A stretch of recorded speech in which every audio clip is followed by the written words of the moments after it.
Salam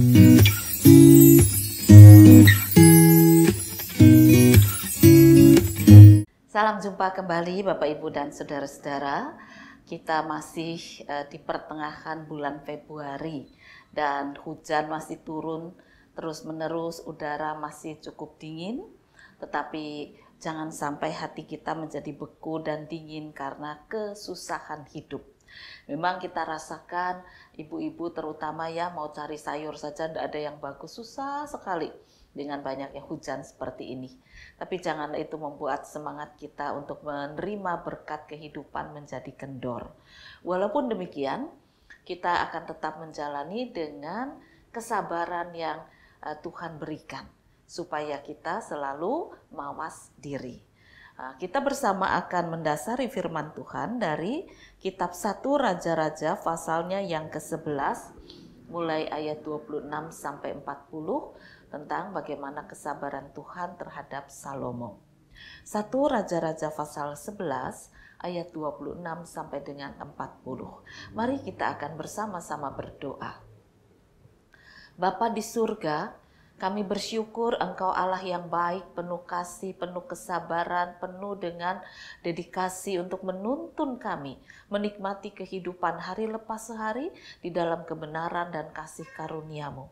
Terima kasih untuk segala kesabaran yang Engkau berikan, namun sadarkan kami supaya kami tetap mawas diri dan tidak mempergunakan kesempatan yang Engkau berikan dalam hidup ini untuk menjalani hidup dalam dosa.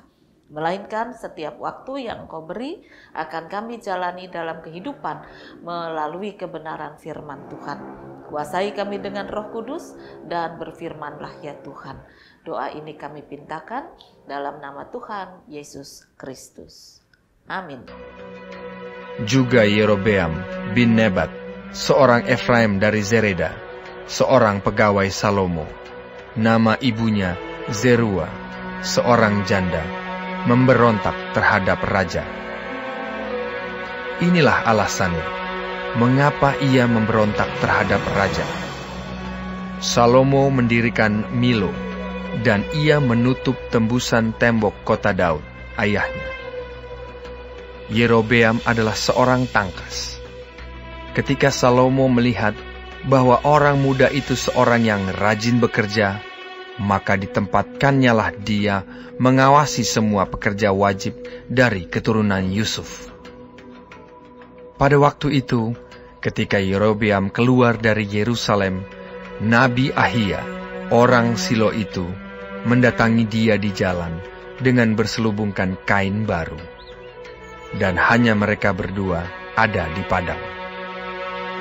Ahia memegang kain baru yang di badannya, lalu dikoyakannya menjadi 12 koyakan. Dan ia berkata kepada Yerobeam, "Ambillah bagimu 10 koyakan, sebab beginilah firman Tuhan, Allah Israel. Sesungguhnya aku akan mengoyakkan kerajaan itu dari tangan Salomo, dan akan memberikan kepadamu 10 suku. Tetapi 1 suku akan tetap padanya, oleh karena hambaku Daud, dan oleh karena Yerusalem, kota yang kupilih itu dari segala suku Israel. Sebabnya ialah karena ia telah meninggalkan aku dan sujud menyembah kepada Asitoret, dewi orang Sidon, kepada Kamos, Allah orang Moab, dan kepada Milkom, Allah Bani Amun. Dan ia tidak hidup menurut jalan yang kutunjukkan, dengan melakukan apa yang benar di mataku, dan dengan tetap mengikuti segala ketetapan dan peraturanku, seperti Daud ayahnya. Bukan dari tangannya akan kuambil seluruh kerajaan itu. Aku akan membiarkan dia tetap menjadi raja seumur hidupnya, oleh karena hambaku Daud yang telah kupilih, dan yang tetap mengikuti segala perintah dan ketetapanku. Tetapi dari tangan anaknya lah aku akan mengambil kerajaan itu, dan akan memberikannya kepadamu, yakni 10 suku. Dan kepada anaknya akan kuberikan satu suku, supaya hambaku Daud selalu mempunyai keturunan di hadapanku di Yerusalem, kota yang kupilih bagiku, supaya namaku tinggal di sana. Maka engkau ini akan kuambil, supaya engkau memerintah atas segala yang dikehendaki hatimu, dan menjadi raja atas Israel.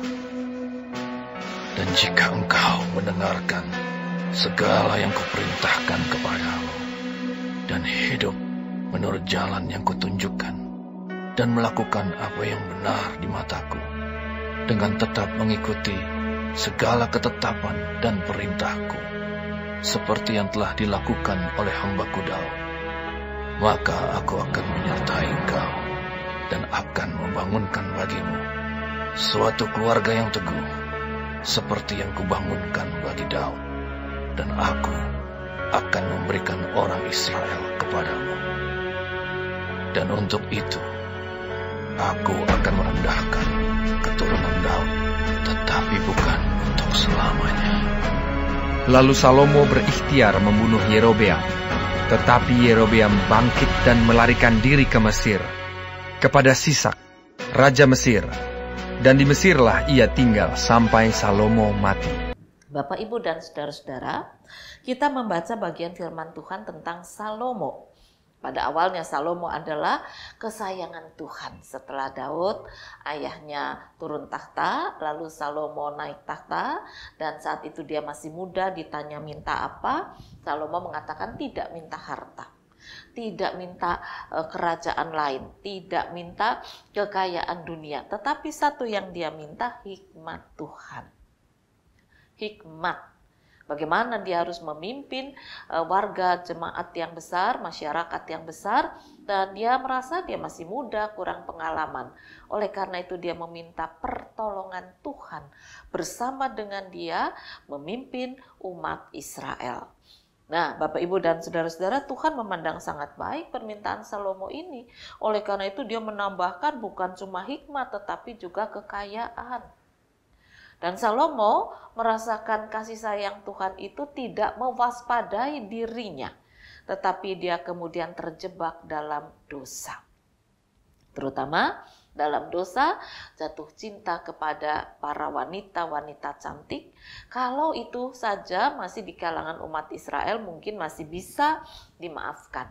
Tetapi ternyata Salomo jatuh cinta pada wanita-wanita cantik di luar Israel yang membawa ilah-ilah mereka. Nah, tentu saja para wanita cantik itu mau dijadikan istri kesekian oleh Salomo dengan syarat, aku boleh bawa ilah, dan sekali-sekali Baginda Raja ini juga ikut mengadakan sembahyang kepada ilah-ilah ini. Akhirnya Salomo jatuh di dalam iman karena dia banyak menyembah kepada ilah. Nah, lalu apa yang dilakukan Tuhan dalam kepemimpinan Salomo seperti itu? Tuhan mengatakan bahwa memang kerajaan Israel akan porak-poranda. Karena sudah banyak orang yang meninggalkan Tuhan, bukan cuma Salomo. Karena Salomo sebagai raja, sebagai pemimpin, dia tidak menyembah kepada Allah yang satu, tetapi dia menyembah juga kepada ilah-ilah lain, masyarakatnya ikut. Ya, masyarakat ini juga tidak bisa diingatkan karena dia mengatakan rajanya aja masih gitu kok, masa kami orang kecil tidak boleh menyembah kepada ilah-ilah lain. Nah, akibatnya Tuhan kecewa, Tuhan sedih, dan Tuhan ingin menghukum umat Israel. Karena perjanjian antara umat Israel itu memang bukan dengan Salomo, tetapi dengan Allah sendiri. Jadi kalaupun ada seorang yang melakukan kesalahan, tidak berarti bahwa orang lain boleh melakukan kesalahan. Perjanjian umat itu dengan Allah, bukan antar manusia. Sehingga ketika Tuhan menyadarkan bahwa perjanjian itu adalah antara Allah dan umat Israel, dan umat Israel tetap berkeras hati untuk melakukan kesalahan dan dosa, tidak mau berbalik kepada Tuhan, maka Tuhan sangat sedih dan kecewa. Oleh karena itu dia merencanakan kehancuran umat Israel. Nah, dikatakan kapan itu akan terjadi? Nanti pada saat Salomo sudah meninggal. Ya, kerajaan itu akan diberikan kepada Yerobeam. Tetapi yang menarik adalah perkataan Allah. Nanti, sabar ya, kamu akan menerima tahta. Tapi nanti. Kalau Salomo memang sudah tidak lagi berkuasa. Aduh, kenapa Tuhan memberikan kesempatan begitu panjang kepada Salomo? Supaya dia tetap bisa menjadi raja walaupun dalam pengkhianatan kepada dirinya. Nah, inilah kesabaran Tuhan diberikan kepada Salomo karena Tuhan mengasihi Salomo. Kasih besar, kasih tulus yang mengharapkan pertobatannya. Kembali kepada dia, membuang semua ilah, menjadi raja yang takut akan Tuhan. Selalu mengundang dia dalam segala persoalan seperti pada di awal ketika Salomo memimpin umat Israel. Itulah kerinduan Tuhan. Kerjasama antara Allah dan umat yang terjalin berdasarkan perjanjian. Allah tetap mengasihi dan hendaknya umatnya juga tetap mengasihi, berpegang teguh pada janji kesetiaan bahwa dia akan menjadi umat yang tetap menyembah kepada Allah yang hidup. Nah, Bapak, Ibu, dan saudara-saudara, inilah hal yang sangat menarik mengapa kerajaan itu akan hancur menunggu Salomo wafat. Siapa tahu di tengah-tengah perjalanan kemudian Salomo sadar, kembali berbalik kepada Allah. Nah, tentu Allah juga tidak akan menghancurkan Israel. Tetapi kalau sekarang sudah diberikan, ya Allah akan disalahkan, kok tidak sabar ya. Siapa tahu Salomo, walaupun Allah tahu persis, Salomo tidak akan berbalik. Tapi itu Allah tetap memberikan waktu dan kesempatannya, menyatakan kasih dan kesabarannya. Ya, Allah sendiri juga berharap Salomo bisa untuk mengalami pertobatan. Tapi saya memang sampai akhir hidupnya Salomo tidak mau berbalik kepada Tuhan Allah yang hidup. Dia tetap banyak melakukan penyembahan kepada ilah-ilah. Ilah-ilah dari istri-istri yang dia nikahi. Nah, oleh karena itulah Bapak, Ibu, dan saudara-saudara, kita mau belajar firman Tuhan pada hari ini. Yang pertama, ingatkah perjanjian kita pada waktu kita menerima Tuhan Yesus sebagai juru selamat? Apa yang saudara katakan? Di hadapan Tuhan dan jemaatnya, bersediakah saudara? Bersediakah saudara? Dan pada akhir beberapa pertanyaan, lalu saudara disebutkan namanya satu-satu dan Anda menjawab, ya, saya bersedia. Berarti saat itu Anda mengikatkan janji dengan Allah yang hidup di dalam Tuhan Yesus. Nah, oleh karena itu ketika kehidupan yang Anda jalani sekarang tidak lagi seperti waktu dulu. Mungkin waktu dulu senang, lalu sekarang susah. Atau sebaliknya, ya, waktu dulu Anda susah, oleh sebab itu Anda ambil keputusan, saya mau ikut Yesus. Di tengah kesusahan seperti ini, saya tahu Tuhan menghibur, menguatkan, menuntun, saya mau sungguh-sungguh ikut Yesus. Karena ada kekuatan baru, itu keputusan bagus sekali.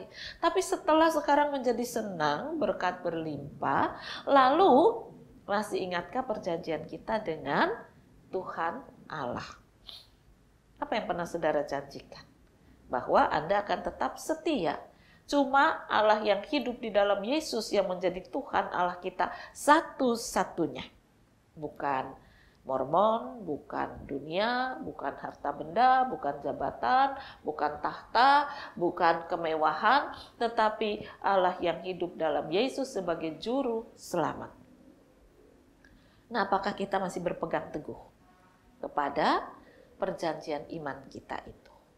Kalau saat ini kita sudah mulai goyang, sudah mulai tidak lagi setia, ya, mulai goyah karena kehidupan. Tadi bisa kehidupan yang Anda jalani sekarang ini lebih susah, lebih berat. Lalu Anda mulai ragu-ragu akan penyertaan Allah di dalam Yesus. Anda mulai ragu-ragu akan kesetiaan. Ingat, di sini dikatakan Allah itu tetap setia. Kesusahan tidak mengubah sikap Allah untuk mengasihi manusia. Nyatanya Yesus sampai dikorbankan dalam penderitaan yang hebat, dia tetap mengasihi manusia. Dari atas kayu salib dia menyatakan kasih dan pengampunannya. Sungguh luar biasa. Oleh karena itulah setelah dia bangkit dia juga tetap menyatakan kasih dan pengampunan, penyertaan sampai pada akhir zaman, sampai pada saat dia kembali, Tuhan Yesus akan tetap bersama dengan umatnya. Ini kesabaran. Oleh karena itu, kalau saat ini kita sudah mulai goncang dan goyah, mari kembali segera. Jangan tunggu nanti ada kesempatan. Kalau saya sudah ini, sudah itu, dan macam-macam. Belum tentu kesempatan itu bisa kita raih. Salomo tidak bisa kembali, karena dia berat kepada dunianya. Tidak ingat hikmat yang menyertai dia pada waktu muda, pada waktu dia memimpin pertama kali. Tidak ingat berkat-berkat Tuhan yang dicurahkan begitu besar kepada dirinya. Salomo lebih menyukai kehidupan pribadinya bersama dengan dunianya. Nah, jangan kita menjadi seperti Salomo. Sebab ada batas kesabaran Tuhan. Yaitu pada saat kita harus kembali. Ketika kita menyelesaikan kehidupan ini, ya batas kesabaran Tuhan sudah berhenti. Ditunggu sampai kita mengakhiri hidup. Kalau kita pada batas akhir belum mengalami pertobatan dan kembali, berarti kita hilang. Tetapi sebelum hari H itu tiba, mari kita kembali dulu. Karena kita tidak tahu kapan hari H-nya. Bukankah penyakit pandemi COVID ini masih ada dan masih tetap berkuasa? Upaya sudah dilakukan, lalu suntikan-suntikan antivirus sudah diberikan, tetapi itu tidak menjamin. Oleh karena itu, biarlah kita mengalami hati yang berbalik. Tidak lagi bergantung kepada dunia. Justru di tengah kesempatan seperti inilah yang sangat bagus. Ya. Kita kembali bergantung kepada Allah yang hidup. Memperbaiki sikap iman kita, hati kita, pikiran kita, tutur kata kita, pola hidup kita. Bukan menjauhkan diri dari Allah. Sebab ketika Allah memberi kesempatan dan batas waktunya sudah selesai, kita tidak bisa berbuat apa-apa. Saudara-saudara, tadi sebelum berangkat saya melihat berita yang menarik. Ada seorang muda yang memegang handphone dan bertelepon, lalu dia tergesa-gesa naik mobil mundur. Dan dia tidak lihat di belakang mobil itu ada anak-anak yang sedang bermain. Nah, akibatnya ya fatal. Salah satu dari anak-anak itu mengalami patah tulang di punggung dan di tangan. Memang dia katakan, wah saya lengah. Saya betul-betul minta maaf karena saya mengendarai mobil itu sambil telepon. Nah, saudara-saudara, belajar dari situ kita melihat ada batas. Batas yang tidak bisa kita lampaui. Ketika kita berpikir, wah nggak apa-apalah, kita mau nyetir mobil sama telepon biasa. Tetapi ternyata di belakang tiba-tiba ada anak-anak yang berlarian tanpa kita sadari. Nah, kalau kemudian menjadikan anak itu, ya saya berharap anak itu tidak meninggal. Saya tidak tahu kelanjutannya. Dikatakan memang cukup parah. Ya. Kalau batas kehidupan anak itu tiba, dia kan tidak tahu dia pamitnya main. Pamitnya main. Tapi bisa saja tiba-tiba terjadi sesuatu. Itu bukan cuma pada seorang anak, orang dewasa apalagi. Bukan cuma pada orang dewasa, lansia apalagi. Bukan cuma lansia, bayi saja bisa mengalami hal seperti itu. Ya. Saya juga melihat di salah satu stasiun TV, seorang ibu menjadi histeris. Karena ketika dia menyusui bayinya yang berumur 2 bulan, tiba-tiba bayi itu tersedak karena minum air susu, lalu kemudian tidak bisa bernafas. Dan akhirnya memang meninggal. Apa penyebabnya? Dokter juga bingung, jantungnya bagus dan segala sesuatu bagus. Ibu itu histeris, dia merasa sangat berdosa. Batas waktunya sudah ada.